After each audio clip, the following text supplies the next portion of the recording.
Hello friends, I hope आप लोग अच्छे होंगे। आज हम लोग उत्तर प्रदेश बजट 2023-24 का सारांश देखेंगे, जो कि बहुत इंपॉर्टेंट है हमारे आने वाले यूपीपीएससी प्रीलिम्स के लिए, जो 17 मार्च को होने वाला है, और यूपी आरओ जो 11 फरवरी को होने वाला है। ये दोनों एग्जाम के लिए प्रीलिम्स में तो इंपॉर्टेंट है ही है, मेंस में भी बहुत ज्यादा क्वेश्चन इससे आता है। आपको अगर डेटा याद है तो आप आंसर राइटिंग में डेटा लिख सकते हैं, ठीक है। तो वो मेंस का हम लोग डिटेल में पढ़ेंगे। अभी मैं सारांश देखूंगी, मतलब इसमें पढ़ाऊंगी, जिसमें क्या है कि डिटेल में हम लोग नहीं पढ़ेंगे, हम लोग बस जो मोस्ट इंपॉर्टेंट है वही पढ़ेंगे, जो कि एग्जाम में जिससे जो पैटर्न पे क्वेश्चन आ रहा है आजकल वो भी देखेंगे हम लोग। और अभी तक जो 2023 में जो पेपर हुए हैं उसमें बजट से, जो इकोनॉमिक सर्वे से जो क्वेश्चन पूछे गए हैं उसको मैंने इसमें ऐड कर दिया है, तो उससे आप लोग को अंदाजा लग जाएगा कि किस टाइप के क्वेश्चन आ रहे हैं। आप लोग पिछले साल का पीवाईक्यूज भी देख सकते हैं, उसमें भी क्वेश्चन आए हुए हैं। जैसे मान लीजिए बजट 2022-23 का ही देख लीजिए, तो आपको एक आइडिया लग जाएगा किस किस सेक्टर से ज्यादा क्वेश्चन पूछा जा रहा है, ठीक है। तो वो इसमें पूरा बता दिया गया है अच्छे से, आप लोग बस ध्यान से पढ़िए, इसको याद कर लीजिए, बहुत इंपॉर्टेंट इसमें डेटा सारे लगा दिए गए हैं जो कि इंपॉर्टेंट है, ठीक है। तो देखिए इसमें क्या क्या होगा, पहले हम लोग इसमें पढ़ेंगे 2023-24 का जो बजट है वो देखेंगे, और उसके बाद जो एमसीक्यूज आए हुए हैं एग्जाम में अभी तक जो 23 में पेपर हुए हैं और जो आने की संभावना है वो इसमें डाल दिया गया है कि आप लोग को एक आइडिया लग जाए। तो चलिए हम लोग स्टार्ट करते हैं। तो 22 फरवरी 2023 को राज्य के वित्त मंत्री सुरेश खन्ना ने प्रस्तुत किया था 2023-24 का बजट, ठीक है। बजट जो है स्टेट का बजट, ये आर्टिकल किसके आर्टिकल के अंतर्गत आता है, तो आर्टिकल 202 के अंतर्गत आता है। जब हम लोग सेंटर का बजट पढ़ेंगे तो उसमें आर्टिकल 212 के अंतर्गत आता है। फाइनेंशियल ईयर कब से कब तक है, ये एग्जाम में पूछ लेता है, तो 1 अप्रैल से 31 मार्च तक फाइनेंशियल ईयर है, तो ये भी इंपॉर्टेंट है, ठीक है। अब बजट देखिए, यहाँ पे क्या संविधान में बजट नहीं किया गया है प्रयोग, वार्षिक वित्तीय विवरण लिखा गया है, ठीक है। तो ये चीज है इंपॉर्टेंट, इसको याद कर लीजिएगा। बोलचाल की भाषा में हम लोग उसको बजट कहते हैं, ठीक है। अब देखिए ये बहुत इंपॉर्टेंट हो जाता है कि जो यूपी का बजट है उसका आकार कितना है। तो यूपी के बजट का जो 2023-24 का बजट है उसका आकार है 6,90,000 करोड़। मोटा मोटा याद कीजिए, पूरा डेटा अगर याद हो जाए तो अच्छी बात है, नहीं तो 6,90,000 करोड़ याद कर लीजिए। और देखिए उसके साथ साथ आप लोग 22-23 का भी याद कीजिए, क्योंकि कभी कभी क्या होता है एग्जाम में कंपेयर करने के लिए आ जाता है। तो 6,15,000 करोड़ का 2022-23 का है। तो आपको अंतर पूछ लेगा कि कितना बढ़ा इस साल, मतलब 22-23 के बजट से 23-24 का बजट कितना बढ़ा है। तो 6,15,000, 6,90,000 आपको याद है तो आप वहां पे घटा के कर लेंगे, ठीक है। तो ये अभी तक का सबसे बड़ा बजट है 2023-24 का, और ये डिजिटल बजट है, ठीक है। तो ये सब चीज याद करते चलिए। अब देखिए जो यूपी है हमारा, इसमें देश की जीडीपी में कितना प्रतिशत योगदान है यूपी का, ये भी यहाँ पे याद करना है, बहुत इंपॉर्टेंट है। तो 8% योगदान है देश की जीडीपी में यूपी का, ठीक है। तो उत्तर प्रदेश का कितना प्रतिशत योगदान है, 8% है, ये याद कर लीजिएगा। अब आता है यहाँ पे 2021-22 में प्रदेश के सकल राज्य घरेलू उत्पाद यानी कि जीएसडीपी है, ग्रॉस स्टेट डोमेस्टिक प्रोडक्ट, इसमें 16.8% की वृद्धि दर्ज की गई है, जो देश के विकास दर से अधिक है। यानी कि देखिए यहाँ पे ये बताया गया है कि जो जीएसडीपी है उसमें कितना परसेंट का वृद्धि दर्ज किया गया है, तो 16.8% का वृद्धि दर्ज किया गया, जो कि देश के जीडीपी से क्या है, मोर देन है, यानी कि अधिक है। तो ये चीज भी आप ध्यान रखिए, क्योंकि ये इंपॉर्टेंट है, पूछ सकता है कि देखिए ऐसे क्वेश्चन बना सकता है कि जो जीएसडीपी है यूपी का वो इतना परसेंट है, वो देश की जीडीपी से कम है कि देश की जीडीपी से अधिक है। वृद्धि मतलब देश की जीडीपी से अधिक हो रहा है कि कम हो रहा है, तो देश की जीडीपी से वृद्धि स्टेट में ज्यादा हो रहा है। ये चीज आप याद करते चलिए। अब हम लोग कुछ सेक्टर वाइज देख लेंगे, जैसे हम लोग महिला एवं बाल विकास में देख लेंगे, युवा में देख लेंगे, किस किस मतलब क्या क्या स्कीम आया इकोनॉमिक सर्वे और बजट में 2023 में कितना, जैसे होता है एलोकेशन, बजट एलोकेशन होता है कि कितने कितने रुपए किस किस सेक्टर को दिए गए, ये सब चीज हम लोग देख लेते हैं। तो पहला हम लोगों का है महिला एवं बाल विकास मंत्रालय।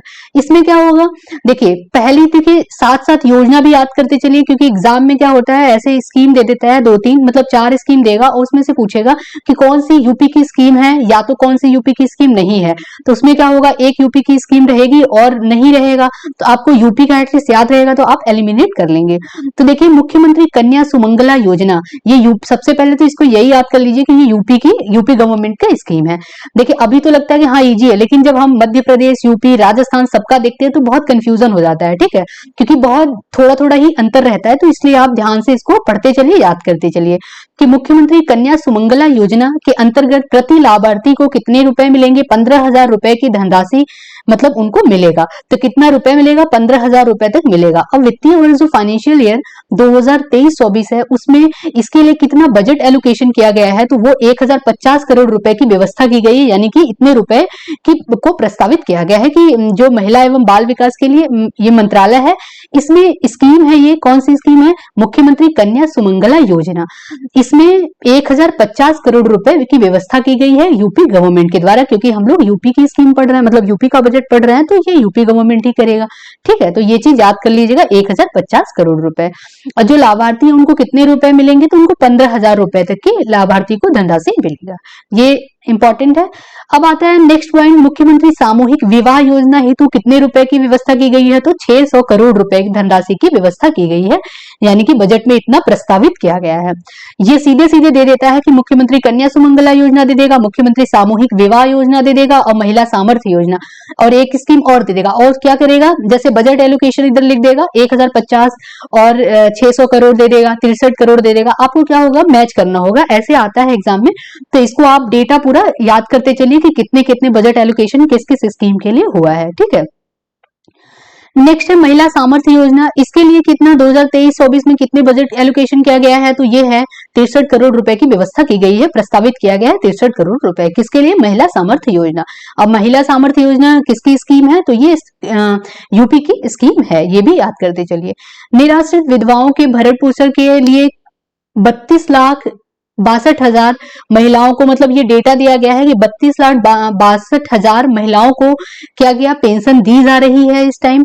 और 2023-24 में कितना बजट इनके लिए एलोकेट किया गया है? वो किया गया है 4,032 करोड़ रुपए बजट एलोकेट किया गया है। तो ये इंपॉर्टेंट डेटा है कि 2023-24 में निराश्रित विधवाओं के भरण पोषण के लिए कितना बजट एलोकेशन किया गया है? तो वो 4,032 करोड़ रुपए का बजट एलोकेशन किया गया है। ये इंपॉर्टेंट है, इसको याद कर लीजिएगा।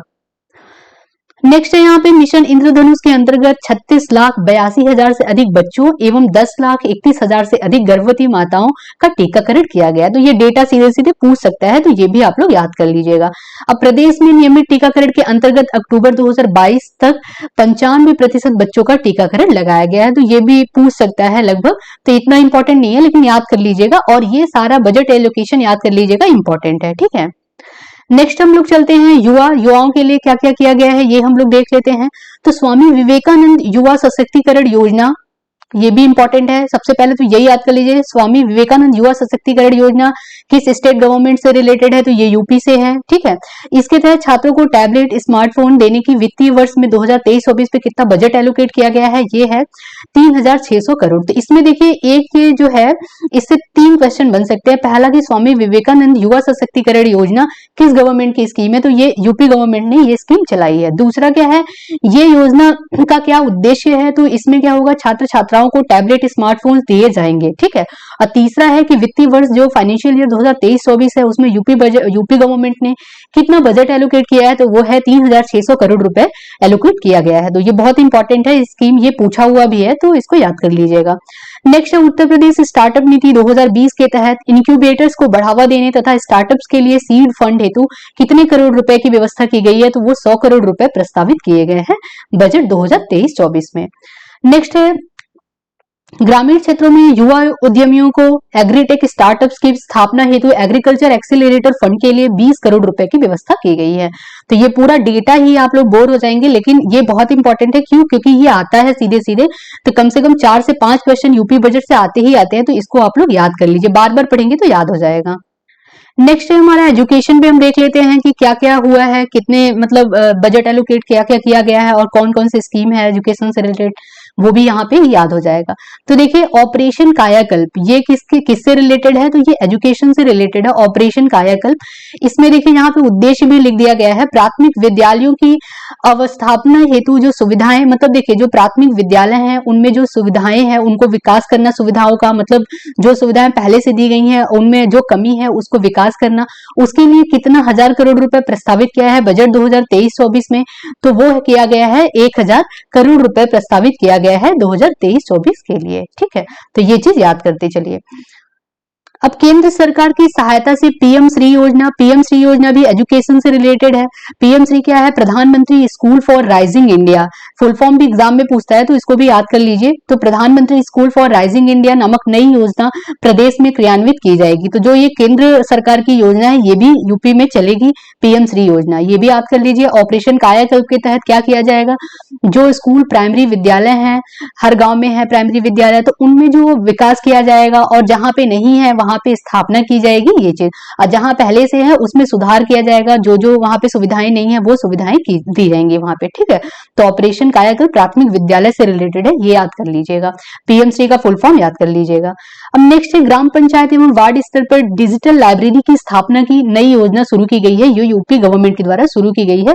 सीधे सीधे क्वेश्चन ये पूछा हुआ था कि डिजिटल लाइब्रेरी की जो स्थापना है ये वाली योजना किस गवर्नमेंट द्वारा शुरू की गई है, तो ये देखिए ग्राम पंचायत एवं वार्ड स्तर पर शुरू की जाएगी, यूपी गवर्नमेंट की स्कीम है। प्रोजेक्ट अलंकार नेक्स्ट है, ये प्रोजेक्ट अलंकार राजकीय माध्यमिक विद्यालयों में विभिन्न अवस्थापना सुविधाओं के विकास के लिए चलाया गया। तो देखिए सबसे पहले ये याद कीजिए आप लोग कि ऑपरेशन कायाकल्प प्राइमरी लेवल पे होगा, ठीक है, और जो डिजिटल लाइब्रेरी तो याद ही हो जाएगा। प्रोजेक्ट अलंकार जो है ये राजकीय माध्यमिक विद्यालय, जो मिडिल होते हैं विद्यालय, उसके लिए प्रोजेक्ट अलंकार है, और ऑपरेशन कायाकल्प किसके लिए है, प्राथमिक विद्यालय के लिए है, ठीक है। तो देखिए जो काम यहाँ ऑपरेशन कायाकल्प में प्राथमिक विद्यालय के लिए किया जाएगा, जहां नहीं है वहां स्थापना किया जाएगा, और जहां पे है वहां पे विकास किया जाएगा, ठीक है। प्रोजेक्ट अलंकार में भी वही काम किया जाएगा, वो मिडिल स्कूल के लिए किया जाएगा, राजकीय माध्यमिक विद्यालय के लिए किया जाएगा, ठीक है। अब नेक्स्ट है विंध्याचल धाम मंडल में मां विंध्यवासिनी राज्य विश्वविद्यालय की स्थापना की जाएगी, तो ये भी इंपॉर्टेंट है। ये बजट 2023-24 की स्कीम है सारी, तो ये भी याद कर लीजिएगा। मुरादाबाद मंडल में राज्य विश्वविद्यालय की स्थापना की जाएगी। देवी पाटन मंडल में मां पाटेश्वरी देवी राज्य विश्वविद्यालय की स्थापना की जाएगी।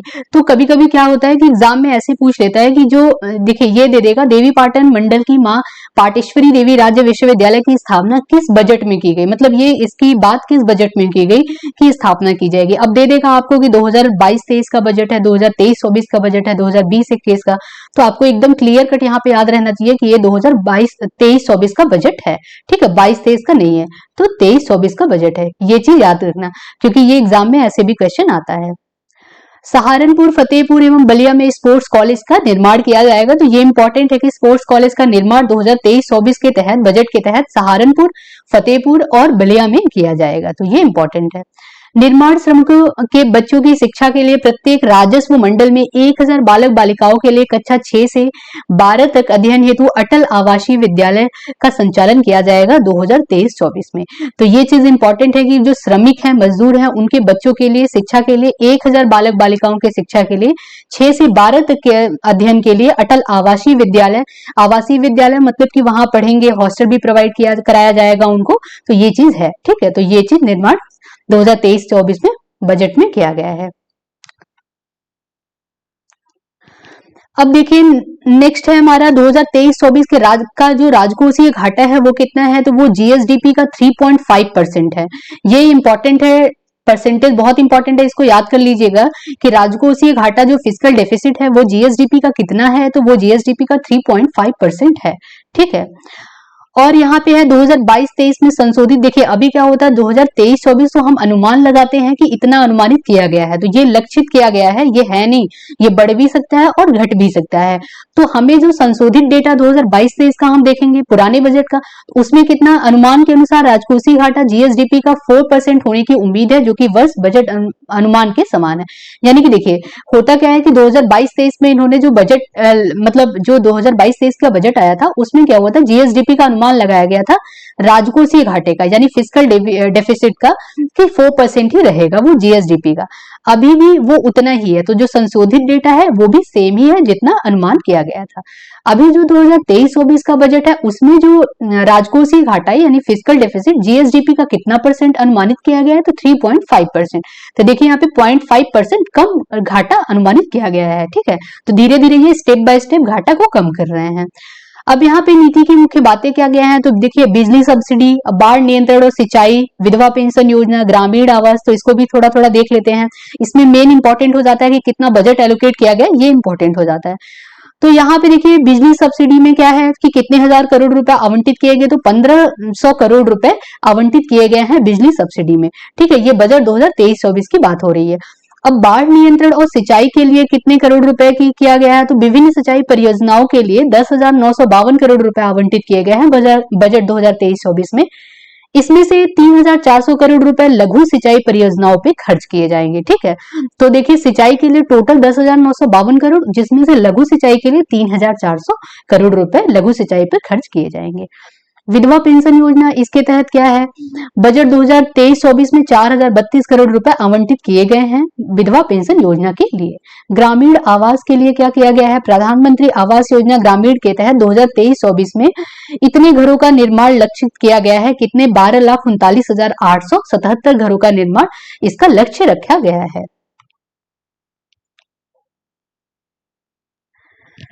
नेक्स्ट यहाँ पे बजट में महिला सशक्तिकरण योजना के लिए 75.5 करोड़ रुपए का प्रस्ताव किया गया। तो ये याद कर लीजिएगा, महिला सशक्तिकरण योजना के लिए 75 करोड़ रुपए का बजट प्रस्तावित किया गया है। तो ये इंपॉर्टेंट है, इसको याद कर लीजिएगा। ठीक है, अब यहाँ पे सूक्ष्म एवं लघु उद्योगों में मिशन शक्ति कार्यक्रम, देखिए सबसे पहले तो यही याद कर लीजिए, मिशन शक्ति कार्यक्रम जो है वो यूपी गवर्नमेंट की स्कीम है। ठीक है, मिशन शक्ति, इसको याद कर लीजिए। इसमें क्या है, इसके अंतर्गत महिलाओं की सुरक्षा एवं सशक्तिकरण हेतु कौशल विकास हेतु बजट में 20 करोड़ रुपए की व्यवस्था की गई है। ये याद कर लीजिएगा, 20 करोड़ रुपए। ठीक है, किसानों के लिए उत्तर प्रदेश सरकार ने किसान दुर्घटना योजना के तहत 650 करोड़ रुपए प्रस्तावित किया गया है, मतलब किसान दुर्घटना योजना के लिए। तो किसान दुर्घटना योजना किसकी स्कीम है, तो यूपी गवर्नमेंट की स्कीम है।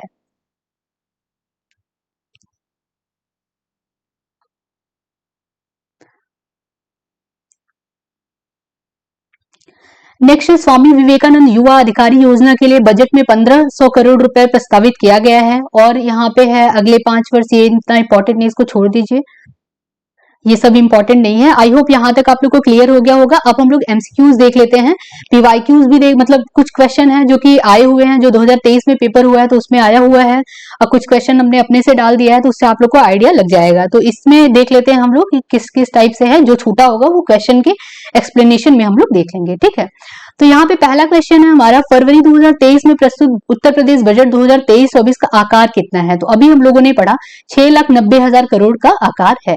ठीक है, तो ये चीज है। तो यहाँ पे देखिए पूरा एक्सप्लेनेशन में दिया गया है। बजट पेश किया गया कब, 22 फरवरी 2023 को बजट पेश किया गया। बजट पेश करता है यानी कि इन्होंने पेश किया, तो प्रदेश के वित्त मंत्री सुरेश खन्ना ने इसको प्रस्तुत किया। ठीक है, बजट का आकार कितना है, तो 6,90,242 करोड़ रुपए का बजट का आकार है। अब तक का सबसे बड़ा बजट है ये। ठीक है, और 2022 का जो बजट था वो कितने, उसका आकार क्या था, तो वो था 6,15,000 रुपए करोड़ था। ठीक है, तो ये आप याद रखे रहेंगे, तो वहां पे मान लीजिए अंतर आए या कितना बढ़ा तो आप लोग इसको कर लेंगे।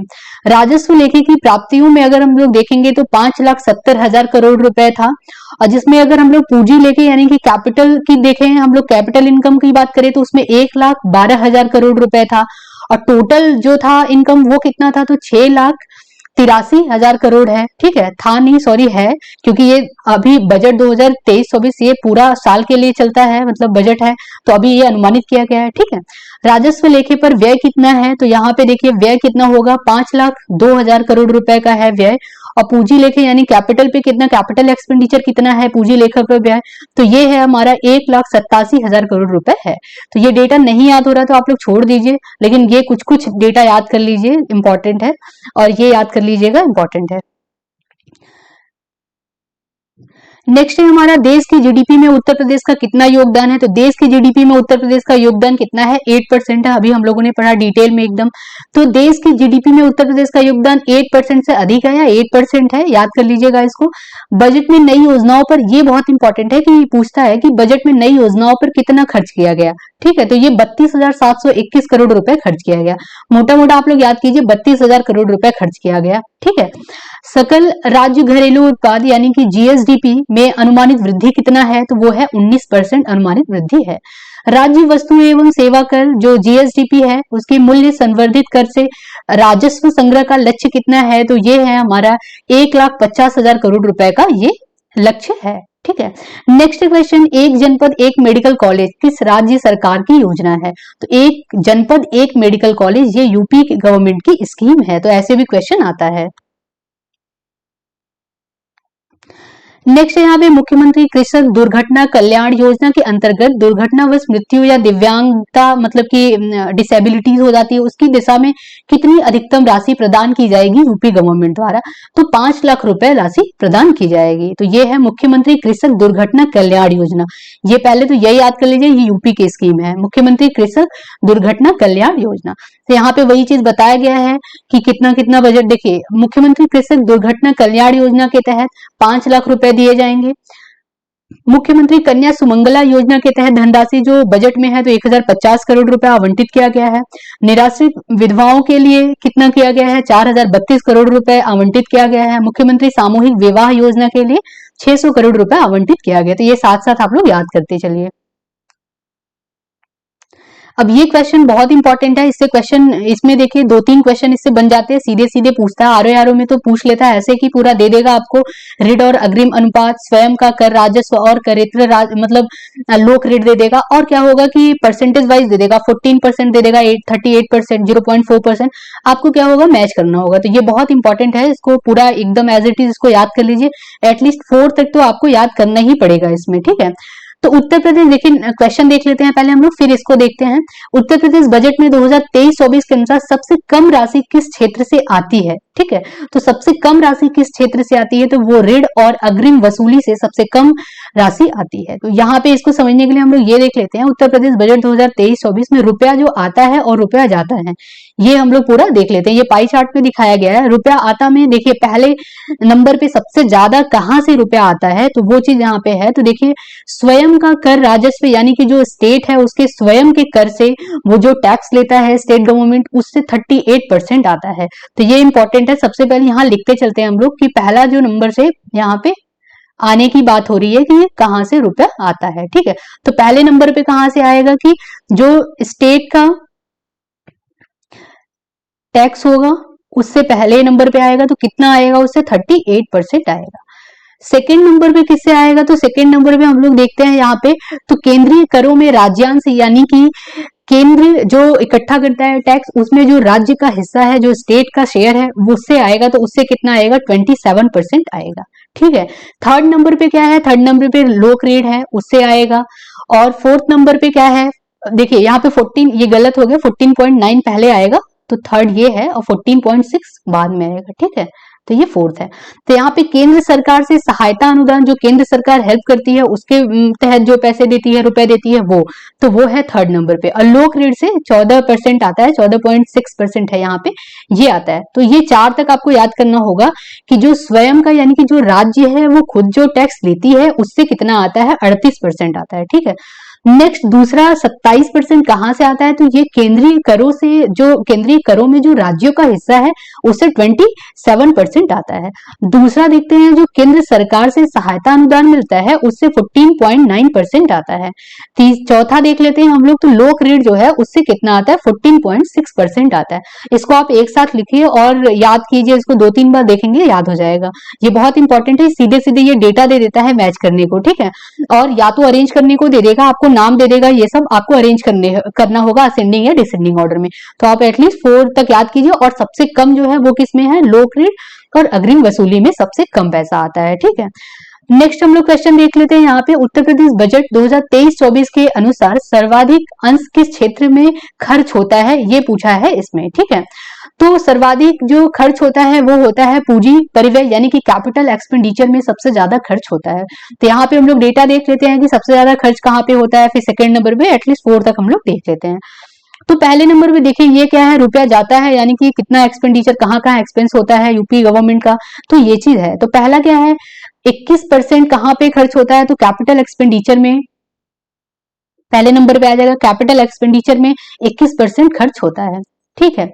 नेक्स्ट आता है हमारा दूसरा, किसमें होगा सबसे ज्यादा? तो दूसरा होगा हमारा 13.3% है अन्य राजस्व व्यय में, यानी कि जो टैक्स है उसके व्यय में जो खर्च होता है वो आएगा 13.3%। तो ये है हमारा दूसरा, ठीक है।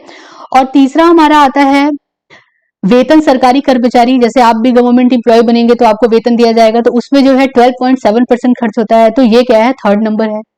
तो यहाँ पे पहला क्या हुआ, कैपिटल एक्सपेंडिचर, दूसरा हुआ अन्य राजस्व व्यय पे जो खर्च होता है, तीसरा जो हुआ जो गवर्नमेंट एम्प्लॉय है उनको जो वेतन दिया जाता है उसमें है, तो 12.7% है, ठीक है।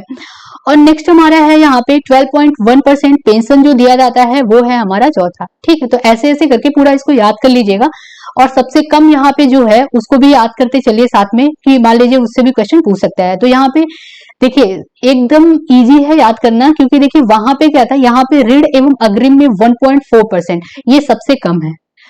अभी हम लोगों ने यहाँ पे पढ़ा कि ऋण एवं अग्रिम वसूली सबसे कम आता है, सबसे कम पैसा यहाँ पे ही आता है ऋण एवं अग्रिम वसूली में, सबसे कम पैसा यहीं से जाता भी है ऋण एवं अग्रिम से, ठीक है। तो ये चीज इजी है, इसको याद कर लीजिएगा, आने जाने दोनों में ऋण एवं अग्रिम वसूली ही आएगा, ठीक है, ऋण एवं अग्रिम वसूली। नेक्स्ट क्वेश्चन है, वर्ष 2022 में उत्तर प्रदेश की बेरोजगारी दर कितने प्रतिशत हो गई। तो देखिए 2017 से 22 में तुलना किया गया, तो 17 से पहले बताया गया है कि 2017 से पहले जो बेरोजगारी दर था वो 14.4% था, यानी कि 14.4% था, जो कि 2022 में कितना हो गया, 2022 में 4.4% हो गया, नहीं सॉरी 4.2% हो गया, एग्जैक्ट डेटा 4.2% है। तो ये चीज यहाँ पे याद करिए कि 17 से पहले कितना बेरोजगारी दर था, तो ये था 14.4%, और 2022 तक जो बेरोजगारी दर कितने प्रतिशत हो गया, मतलब कितना घटा, तो ये हो गया 4.2% हो गया। तो किससे कितना हुआ, 14.4% से 4.2% हो गया, ये इंपॉर्टेंट है। और कुछ यहाँ पे फैक्ट दिए गए हैं, जैसे जो मनरेगा है उसके अंतर्गत उत्तर प्रदेश का स्थान क्या है, तो देश में प्रथम है, मतलब जो एमजी नरेगा के तहत दिया जाता है, लाभार्थी को जो मिलता है, मतलब लाभार्थियों को जो सुविधाएं मिलती हैं, उनको दिया जाता है, काम दिया जाता है, पैसे दिए जाते हैं, तो वो उसमें उत्तर प्रदेश सबसे प्रथम स्थान पे है, ठीक है।